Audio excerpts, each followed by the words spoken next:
Good evening, campers, dreamers, and babysitters, and welcome to a little something different today. This is going to be our first time ever doing this. I think we've done kind of like in podcast past, we've kind of talked about this a little bit. Maybe we've done rankings back on by admission, sort of, where we've kind of said like this one's my favorite, this one is, but we've never done an official ranking video.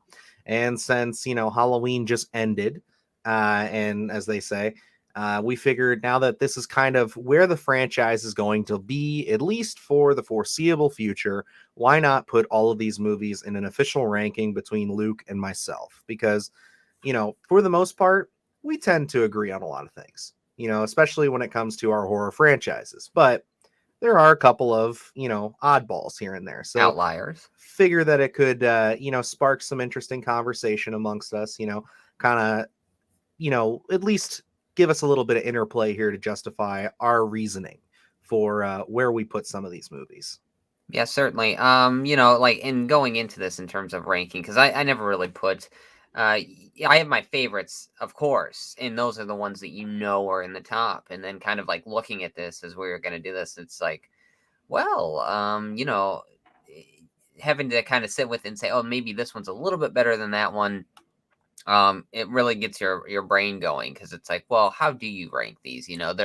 It's very unique because looking at this franchise, Michael was dormant for a lot of the mid 80s, but then he really outlasted a lot of them in terms of consistency coming into the late 90s. So this really is a franchise that has spanned from the late 70s into even today with Halloweenends. So, it's kind of like one of those things where we talk about the David Gordon Green saga.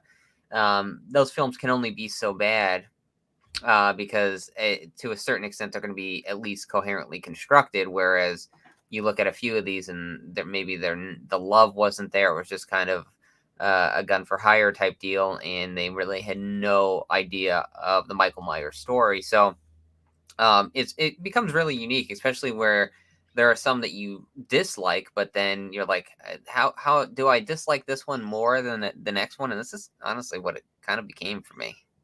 Gotcha. Yeah, no, this is definitely something that, I do tend to think about, I think, on my own every once in a while. I kind of place these in my head a little bit of where they might end up. But for the most part, like actually getting it on paper was almost therapeutic to me to kind of say, at least for now. And obviously, rankings are always changing. You could watch a movie tomorrow and decide, hey, that was a little better than I remember it, or that was a little worse, but at least to put a video out there, it was nice to kind of sit there because we've been talking about this for a couple weeks now, so I kind of had some time to really think about my placements. So I guess without further ado, we'll present to you guys the actual scorecard here.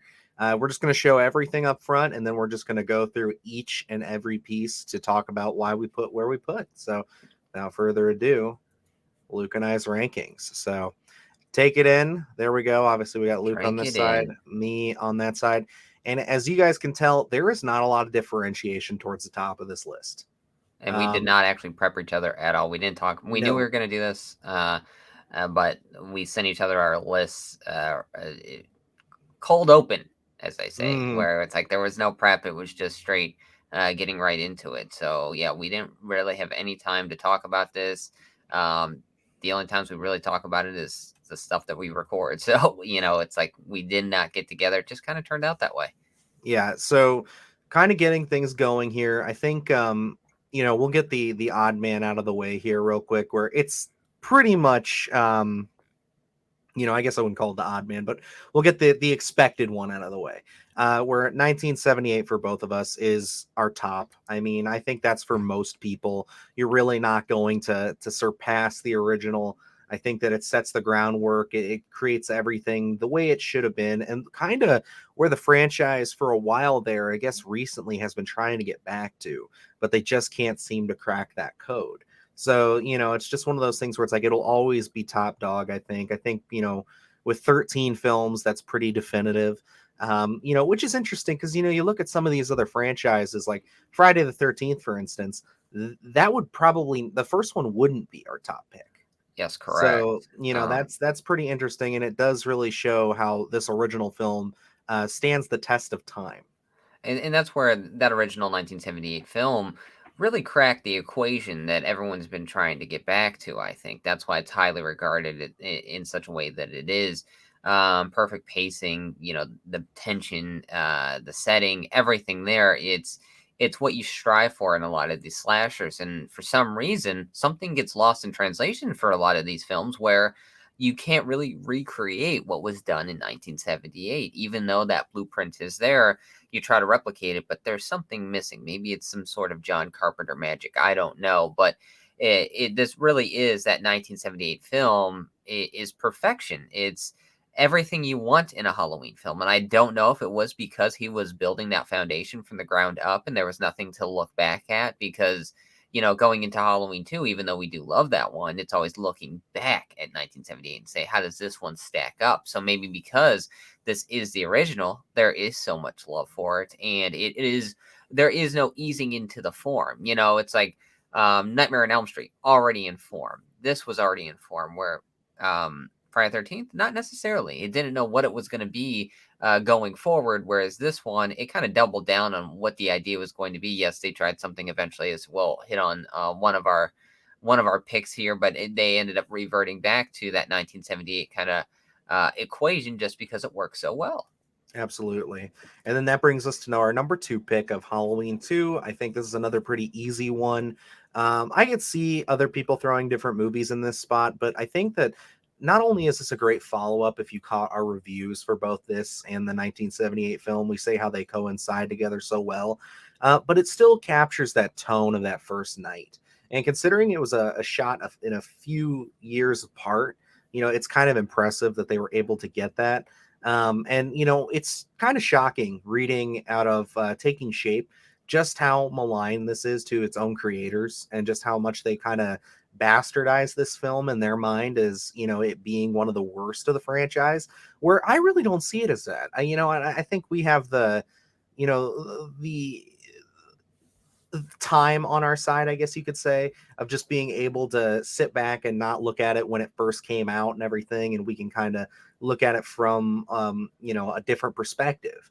And to me, this has always been one of the best in the series. And it's hard for me. There's a part of me that wanted to put 3 in this spot just because it's so unique. But I think that in my heart of hearts, 2, it just lands perfectly in that spot for me. Those two are never interchangeable.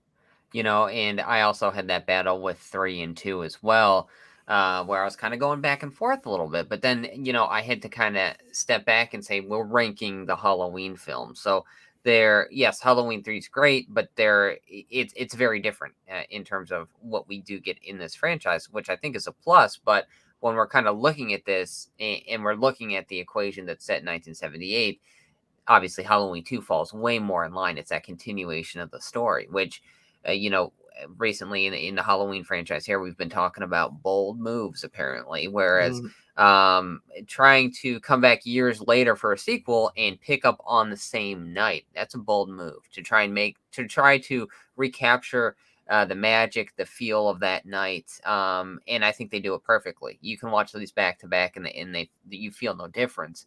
Um, like this one, like you said, I know John Carpenter doesn't have a love for this film at all.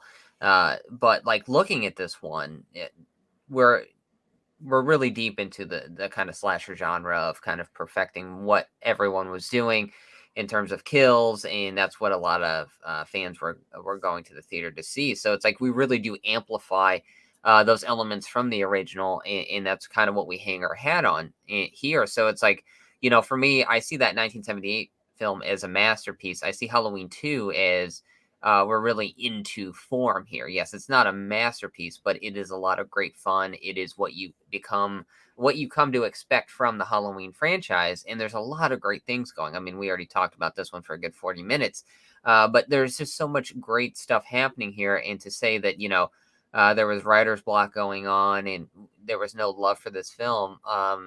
I get the complete opposite when Mhm. I'm watching this one, because it doesn't seem just like a cash grab. It really, I think the story is there. Yes, the brother sister storyline kind of does muddle things up a little bit, but I think it's a good twist in the end. So For me, Halloween 2 is really where we get the form that we're going to be seeing later down the road. Whether that's good or bad, I guess that's up to interpretation.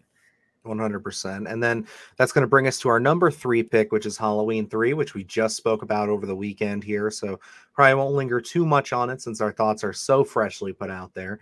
But yeah, I mean, like, this is, again, I think a really well done trilogy. This could have been something that, and I guess I say that in tone. Because obviously we can't really qualify this as, another part of the Michael trilogy. I guess I would save that spot for Halloween 4. But, as far as, the tone and the feeling of Halloween, I like the idea of us having the first film, the second film, now this one. If only we could have had another one that went down a different path like they chose to do with Silver Shamrock and everything. I think we would have had a very interesting series going forward that kind of would have avoided falling into the same old as we progressed. Yeah, and see that's where looking back on too, it doesn't hurt that original film. If anything, it kind of raises the stakes a little bit, and creates that perfect bookend to say, if this was the end of the Michael Myers saga, I would be totally fine with that. Looking at those two films as a double feature, I would, looking back, I could always say, oh, what could have been in terms of going forward, but I would not feel robbed after having him burn at the hospital, and then kind of moving on to 3, where this is the palate cleanser. This is okay. We're on to different things, and by those first few opening scenes, you understand that this is a different film. Where it's not just by the credits, but this is such a different thing. We're trying something new here, and we're carving down our own path. We want to tell you a different story. So don't expect Michael here. And I know audiences didn't accept that, but looking at these 3 films here really could have set the course for something very unique and very, very different going forward. I know we end up reverting back as we'll talk to, but there was a lot of potential coming out of Halloween 3 to say what is next for this franchise. Absolutely. And then we get to our last one that really coincides together. After this, it gets a little dicey, but we were talking Halloween 4. We have not covered this on the channel yet, but if you aren't privy to it already, we are going to be, depending on when you're watching this, on Friday, we're going to be doing a watch along with this film where we're going to give our live commentary, kind of dive into it. Luke, I know this is a fan favorite of yours. You really enjoy this one. I've come around to it a lot more the last couple of years. It seems to be falling into my normal October rotation. It's one that, once I start diving into these movies, I get excited to watch. And I just think that ending is super impactful. Yes. And this one, goddamn, I love the opening to it. Hmm. Whereas, okay, we're done with Michael on 2. He's been burned alive. Okay, he's not coming back. I love the idea of Halloween 4, where they're coming to pick him up and transport him, and they go into the hospital, and he's completely burnt, and they're setting him up, and as soon as they set him up, we hit the theme, and they're putting him into the ambulance, and they're transporting him on a dark and stormy night. Just that setting is a lot of fun. Him putting his thumb through one of the medics' uh, forehead. I think that's a lot of great fun as well. So they really set the tone here, where it's like, okay, he's back, and yes, we're presenting you something a little different. He's going to be a little more than human here. So get used to it, and you have to be on board with it. And I always find the creepiness factor of the whole him coming to life in the ambulance, and then the ambulance being parked outside Jamie Lloyd's house. All that stuff I think is always fun. Always creeps me out. I think the setting for Haddonfield here is something they do right, and they take advantage of the setting, where a lot of these films kind of forget about Haddonfield as an actual character in the film. But Halloween film 4 does it right. I agree. It's definitely an interesting but high point, I would say, in this series. Like, looking back on it. All right, but this is where we start to diverge a little bit because for our number 5 pick, you have Halloween H2O, and I have what I assume is going to be rather controversial, Halloween Kills. So, Luke, I'm going to give you the floor first on this one, so you can say your piece on Halloween H2O and why it takes your number 5 spot. Well, for this one, looking at the story here, where again we have a bunch of different timelines for Halloween, and this is the ending to well, was supposed to be the ending to another one, uh, but obviously they tack on something different. We don't really get that resolution. But looking at H2O is just a standalone film, and saying this is what we want to achieve. I think, especially going into like Halloween ends, and we want a cathartic experience, something a little different. We want to build up to something, and the focus of Laurie versus Michael. I think Halloween H2O did it better in terms of what we got with Halloween ends, where this is the focus. I do like the storyline with Laurie Strode of, ditching her old life and starting anew.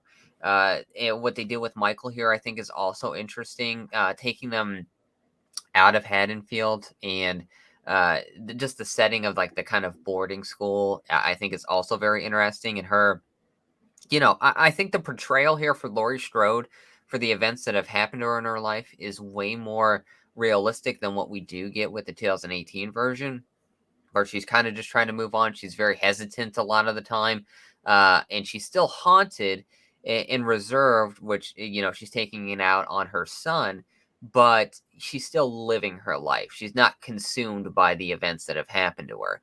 And again, I like the opening with we get the Joseph Gordon-Levitt cameo here. You can't beat it.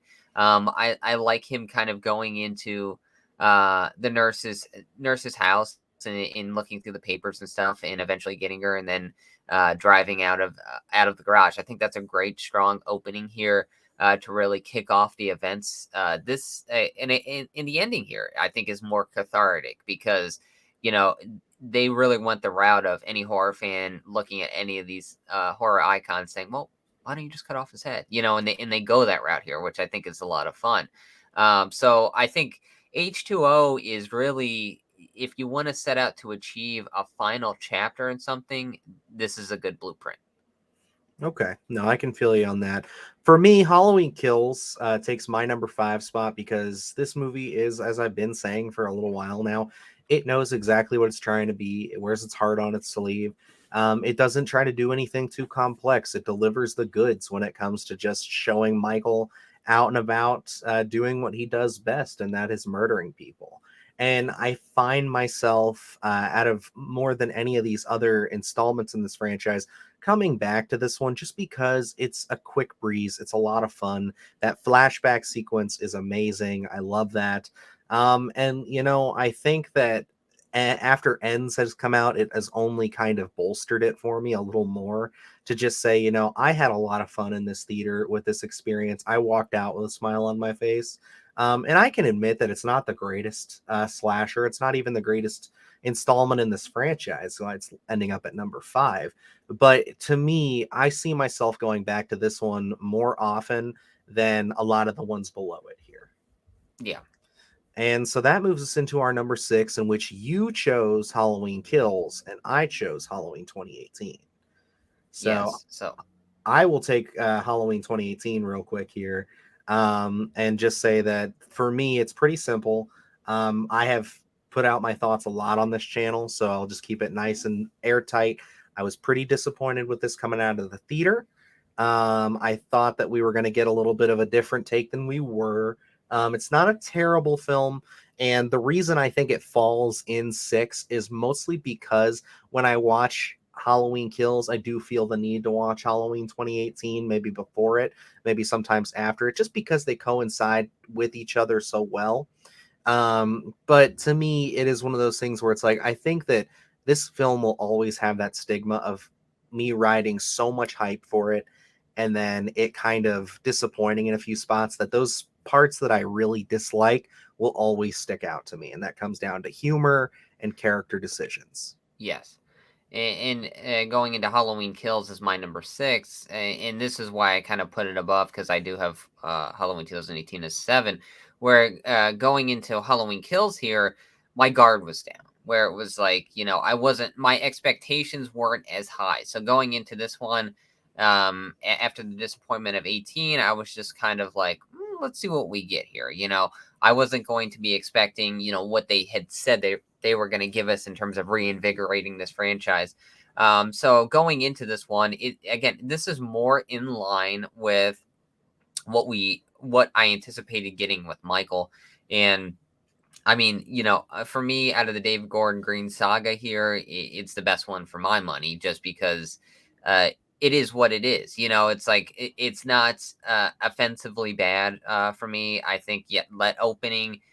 You talk about filmmaking. I think that's one of the best spots of filmmaking in the entire trilogy that David Gordon Green has given us in terms of recreation. I mean, you look at that and you wish you could have gotten expansion Mm, of a lot of that stuff because that they could have done it. And then this one, I mean, it's not in the top there. This is where we kind of get into, I can very much leave these ones on the sideline in terms of not really watching them, because it's not bad. It's just it's lost its charm by this point for me. It becomes a little bit more of a chore to watch, I think, but overall, it's not bad. I mean, some of the character choices are very weird. There's a lot of great violence in this one, though, so I think that kind of makes up for it because we are more in line with that slasher. agreed. And so now we can take number 7, and I'll let you take this one since I already spoke about 2018.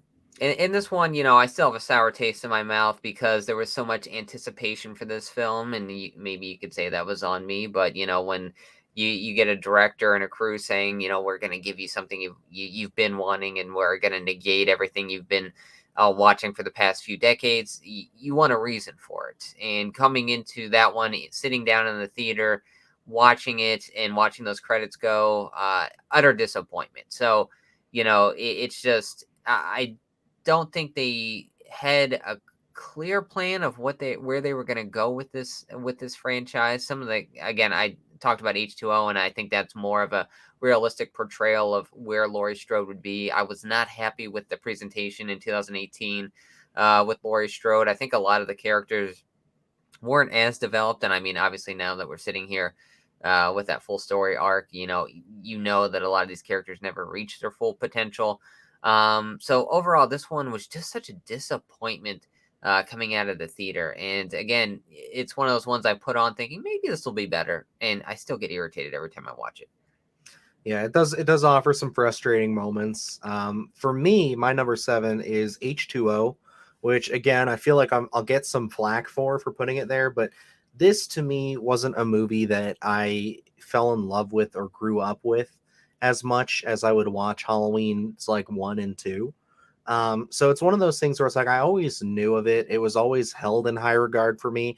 And I enjoyed it for what it was, but I don't know. I just think that overall, I may have had a lot of people putting this up on a pedestal that I don't think it fully deserved. I feel like it's very set in the time frame in which it was made.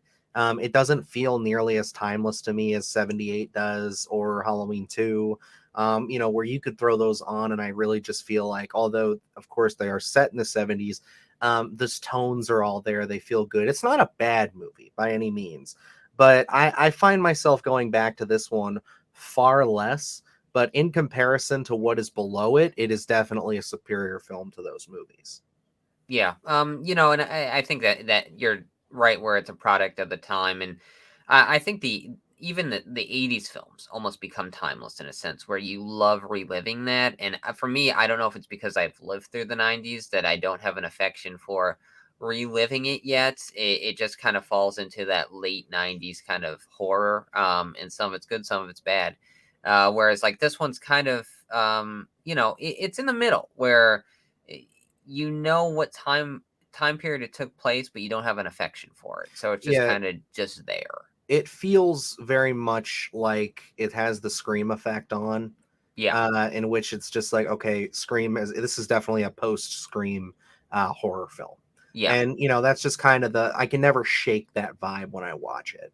And it's like one of those things where I think I put it up a little bit higher where I'm so used to not having, I guess, a level of gravitas to these films where it's just kind of, and H2O is one of those films where it feels very academic of, kids staying home to party. Michael shows up, no one believes, all this stuff. It is what I'm used to in the Halloween franchise. So I think that one sits a little higher for me because, that kind of, again, equation, it just feels right to me.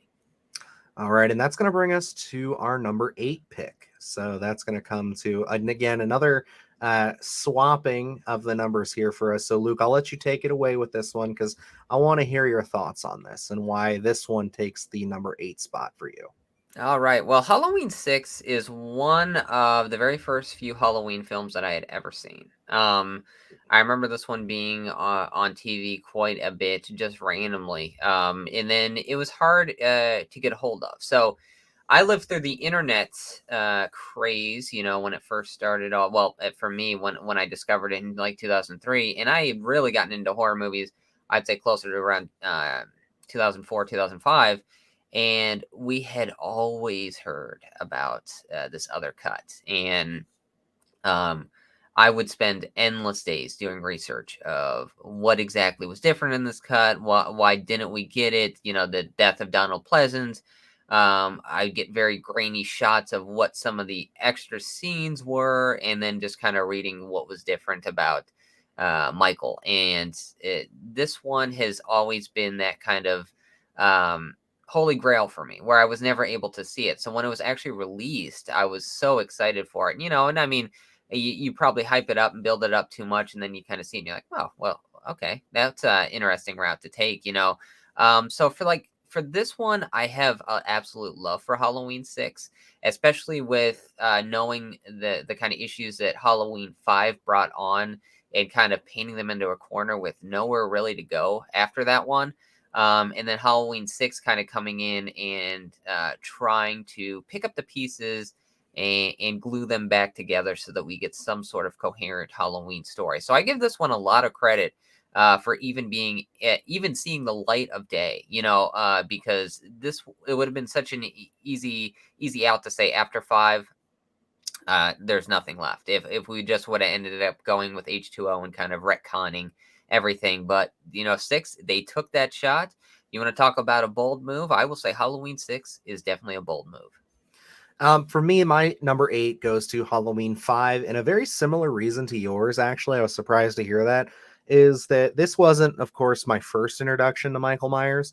I was treated to the 1978 as my initial introduction, but it is one that I saw quite a lot on AMC's Fear Fest back in the day. So I just remember seeing Halloween 4 and 5 back to back constantly.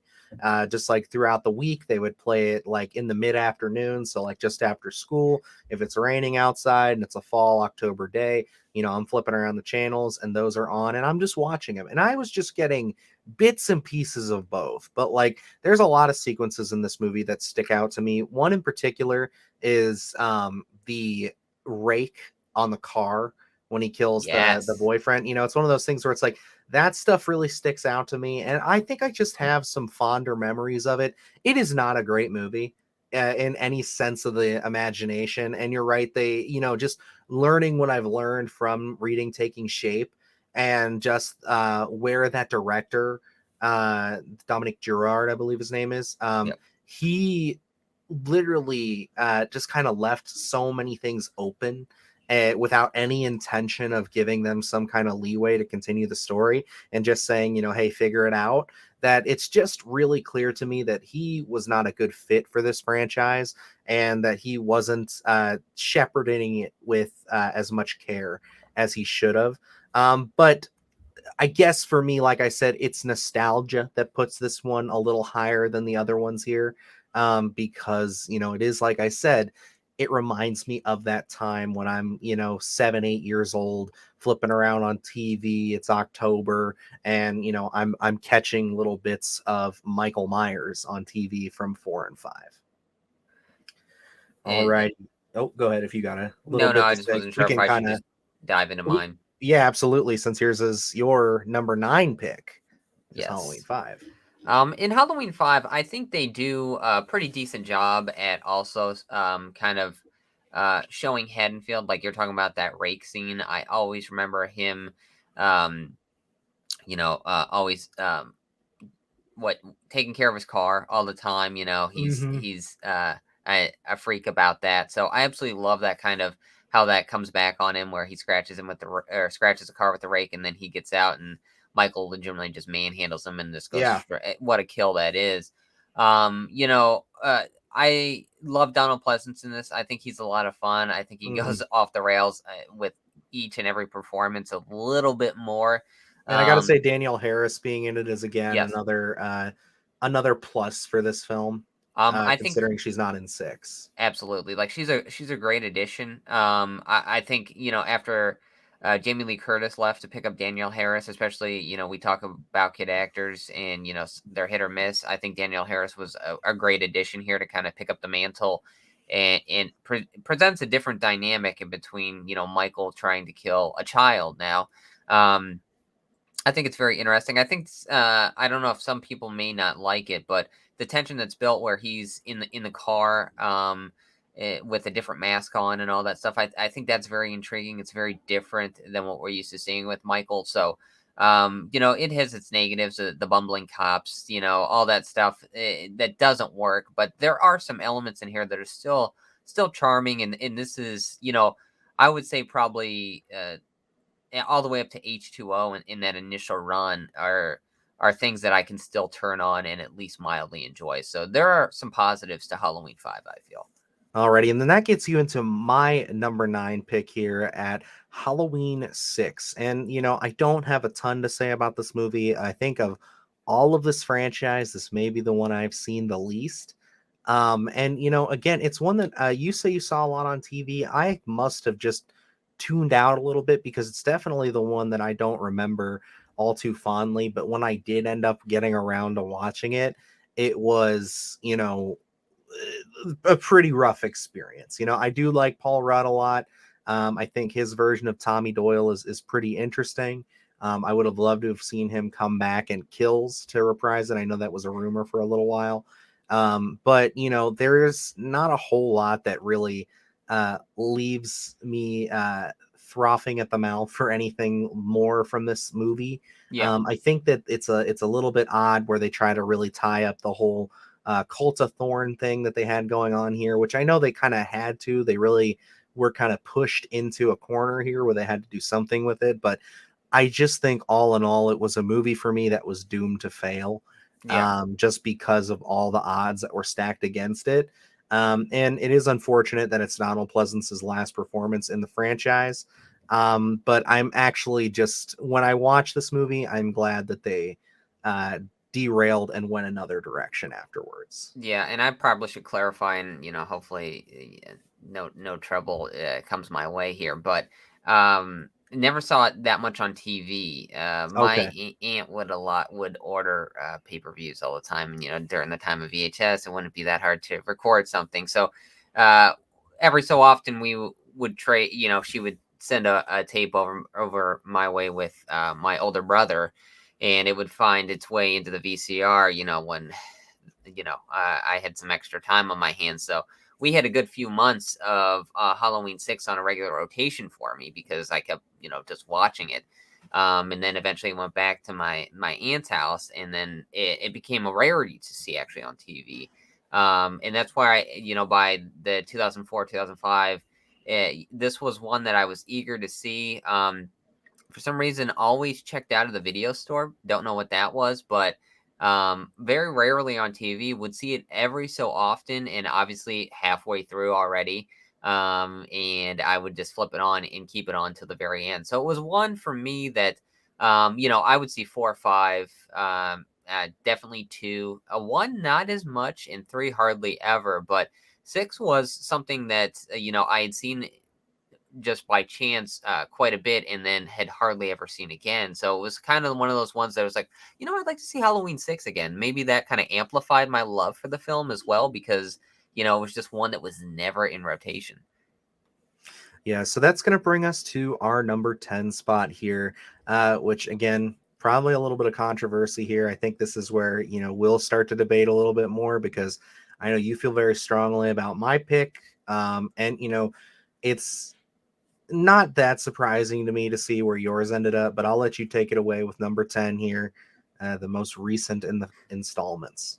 Yeah, so Halloween Ends hits my number 10, because this one, we did not have too many positive things to say here, but I like the idea of it. And again, if this was a standalone and not part of the David Gordon Green saga, I think maybe I would have been a little lighter on it because we wouldn't have had that kind of, um, expectation to wrap up the Laurie Michael storyline.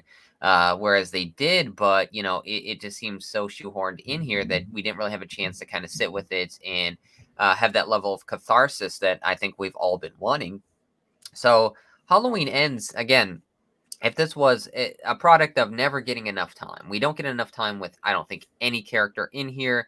The Corey Cunningham storyline I felt was intriguing enough that it could have gotten its own film, and we could have had an elaboration between the relationship between Michael and Corey, and of course, kind of getting some of those questionable uh, creative choices out of the way in terms of like Corey wearing the weird mask that he does and a couple of other odd things. But like the bare bones of the story, I think could have been a very intriguing. I think if we would have amplified that, I don't think I would have had a problem with them kind of comparing it to a Halloween 3 eventually. Um, but I don't think they really got there. So it's like I can't put this at the very bottom of my list, but it definitely doesn't deserve to kind of be even near the top. Yeah, so for me, my number 10 is going to be Rob Zombie's Halloween 1. Or Rob Zombie's Halloween, however you want to dedicate it. And that is simply just because this movie was a huge deal when I was young, because this came out in 2007. So, this is definitely one of those ones where I was still a bit on the younger side. This was the first modern interpretation of Michael Myers that I really got to see. And, when I was younger, I thought, oh, this is really cool, like this is a really cool looking Michael. And that's really where it lied for me. I never really got on board with all of the Rob Zombie isms that were in the film. I did find it annoying even back then. And as time has gone on, it's still one of those things where I think I do have a little bit of nostalgia glasses there for that one. Just in the sense of, I think the take that he gives and just trying to do something different. And the more that I learn about this movie and how he wanted to tell a completely different story, in the sense of like he wanted to make this two films and not just jam the original remake film in the last half of this movie. He wanted to tell a completely separate slowed down origin story where we spend the entirety of the film almost in Smith's Grove with Michael, and the last like ending section that you see was going to be him escaping. And I thought that was interesting, and I like those ideas. But it's gonna fall pretty low on this list, just because, again, Rob Zombie is really just bleeding in with his hillbilly craziness that he likes to infuse with all his films, and it does make it a tough watch. But for me, I think that in comparison to these final three, it still, like I said, has a little bit of nostalgia in there that keeps it above the others, to where I can go back and still watch this and not be seething like I am with the other three. Yeah. But I guess that brings us to number 11, in which you have Halloween Resurrection. This I So do. tell us a little bit about that.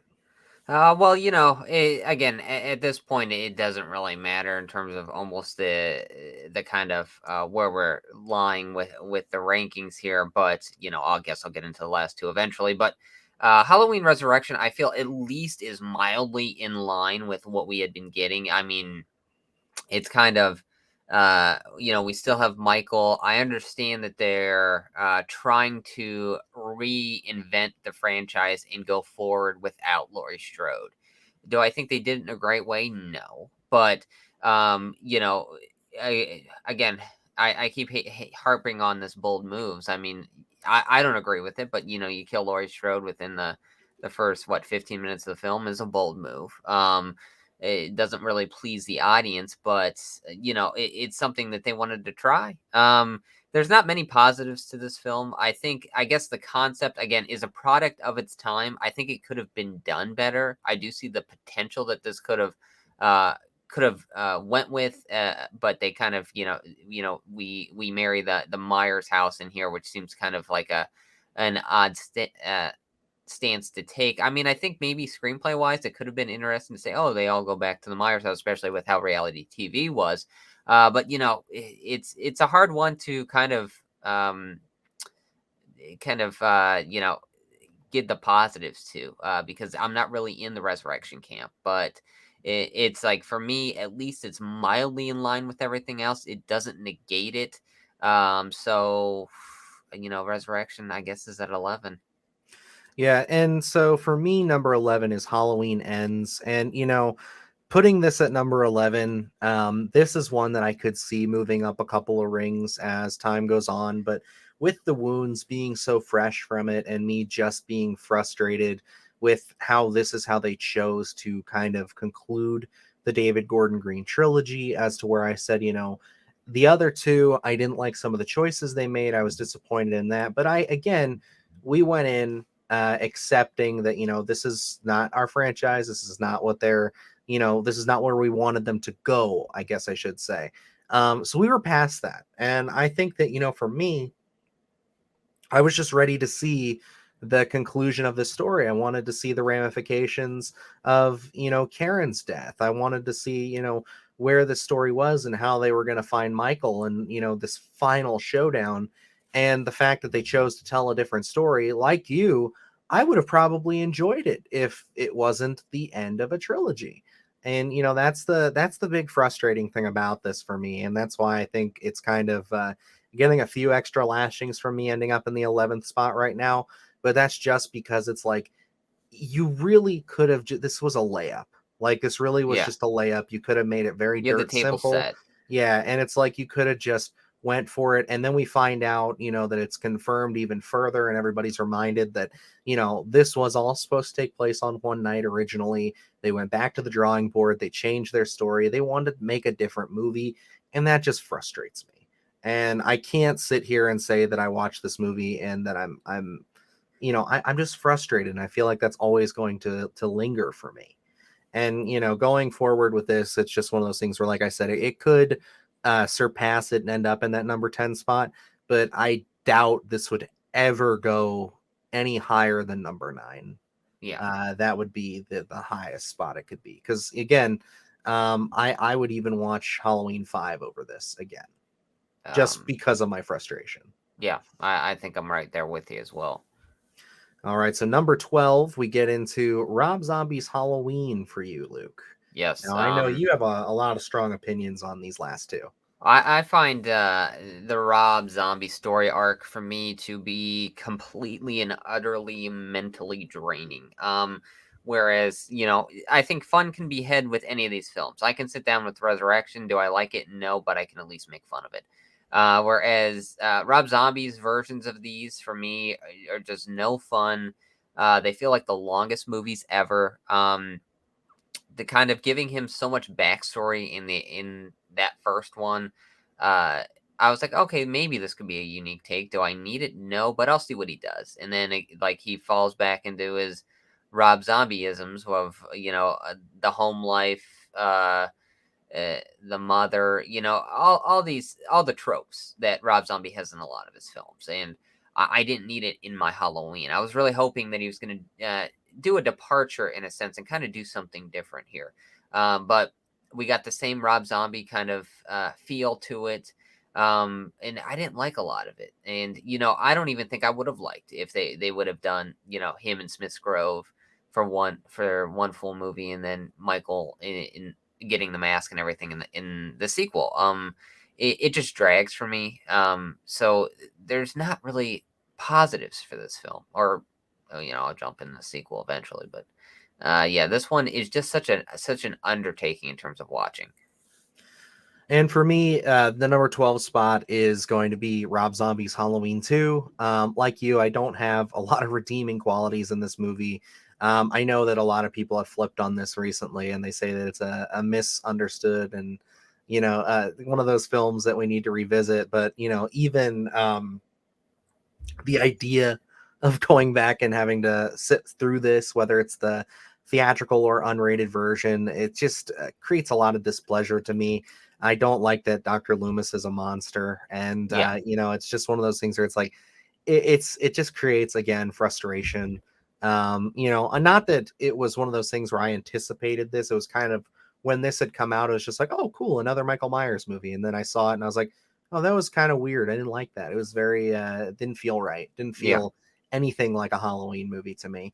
And yeah, it's just it's a rough watch. I think the only thing that I find any bit entertaining is the opening 15-20 minutes in the hospital. I like Michael's look in that, but after that it's just it's a downhill spiral from there for me. yeah. And this is my number 13, so this is the very last on the list for me. And this one I find even more mentally draining than the first one. There's a scene in there where we have expletives over and over again, and at that point I'm just like absolutely checked out of the entire film, because it's like, really, is this where we're going with this film? That's what you could I put down on the page. Like It's like it's the best we could come up with. Sorry. And I talk about, I'm not a fan of Laurie Strode in the 2018 version. That version of her. I'm even less of a fan of the Rob Zombie 2 version of Laurie Strode, because she just does not, in any sense, become a likable character for me. I find what's the Annie by Danielle Harris in that sequel. I think she's got a good moment during her death. I think that's one of the really only positives that I can really pick out of that film, because there's so very little. And again, this again feels like the longest movie ever, with so many characters that I absolutely dislike. And I think Michael's well done, in terms of wait, no, he barely wears his mask in this one. Never mind. I was Um, about to say, I'm like, oh, really? That's surprising. I'd I say was thinking Brad of I was Dourif. thinking that's a positive for the first one, where it's like, I again tried to do something different. I don't think I needed this in my Halloween franchise. So it's like, I think Rob Zombie made quite a few missteps in kind of trying to reinvent the Halloween franchise for me. And that brings me to my number 13 of Halloween Resurrection. I mean, what more can I say? This movie is just way too goofy, way too disjointed. And if there's any film in this entire franchise that feels dated and feels stuck in its own time, it is this. And I just do not ever see myself watching this again after we watched did it for Better Off Dead. Yes. I'm sure, at some point down the road, however many years we plan on doing this podcast, we'll end up covering it in long form at some point to kind of get into the history of why it was made and where it went from. Because I mean, I'd say that's an interesting story behind the scenes where it was originally conceived as michaelmyers.com and all this stuff. But Yeah. like, it's just so stupid, honestly. Like I can't get behind it. I hate the mask. And that's the thing I gotta say with a lot of these films, I'd say 7 on the way down, I have a lot of problems with the masks other than Halloween Ends. Yeah. Like I'm fine with it through obviously 1 through 4, and then the David Gordon Green trilogy. I think the mask looks wonderful, but every other film in this franchise, I just have a lot of issues with it. And this Yeah. one, we went over it in Better Off Dead, is extremely, extremely poorly executed. They And like bringing yeah, those eyebrows. through and through, this is just a goofy ass movie. And I think the only real, uh, thing that you could get out of it is that, like you said, it's if you throw it on with some friends and laugh at it, you can do that. But I will probably not be a part of that viewing party, especially after having to re-go through it so recently. It's Better Off Dead, sir. But yeah, Better Off Dead for sure. But alrighty, guys, that's our ranking of the Halloween franchise. There you go for me and Luke. Once this video posts, I'll probably post this up in our community tab in a few days just to get some comments. Let us know what you guys think. If you want to rank all 13 in the comments below, we'd love to see where it sits for you. If you think we're far off base on some of these, let us know. If you think that we line up just perfectly with you, we'd also like to know. But yeah, no, I think that, now that this franchise is going to be dormant for a little while. This was a fun little video to do. Maybe we'll do this with a couple other franchises as we go along. And we'll tweak the format a little bit. This was just our first time. So, if we can do it a little better and maybe make it a little more visually entertaining, I'll do my best. But I think nonetheless, this was a fun conversation and definitely something that I just wanted to get out there for everybody to kind of know where we sit with it. Yeah. Halloween franchise is certainly an interesting franchise. Takes you all over the place. Offers up a lot of different things. Doesn't offer you a lot of things. So there's always a difference in opinion, I think, with these films in terms of what you're looking for and what you actually like out of these films. So I mean, everyone's got their own list. So. I'm sure by the time we post this, who knows? Our list could have changed just because of different viewings. Who knows? But um, I don't know. I think this was intriguing to kind of sit down and kind of actually rank these ones because I never have. I mean, like the first four are given for me, but beyond that, I never really know how I sit with these films. So it was definitely a fun time to kind of sit down and kind of think of positives and negatives. I never would have sat here figured that I would be sitting here trying to give positives to Halloween Resurrection, but here I am. There you go. But alrighty, guys, that's going to wrap us up here for our Halloween ranking. Thanks for spending some time with us on it. As always, you can follow us on all our social media at SplattercastPod. That's Twitter, Instagram, and TikTok. As well as keeping up with the Splatterthon. We have a lot more content coming to you guys through our last week in the Splatterthon here, ending with our big live stream on Halloween, where we'll be giving away a copy of the Black Phone as well as a Splatterthon mug. And yeah, we got a lot of great content coming to you this week, as well as our watch along for Halloween 4 on Friday. So if you want to sit down and commentate and just talk about Halloween 4 and the franchise as a whole, feel free to join us on there because that'll be a lot of fun. Almost too much fun.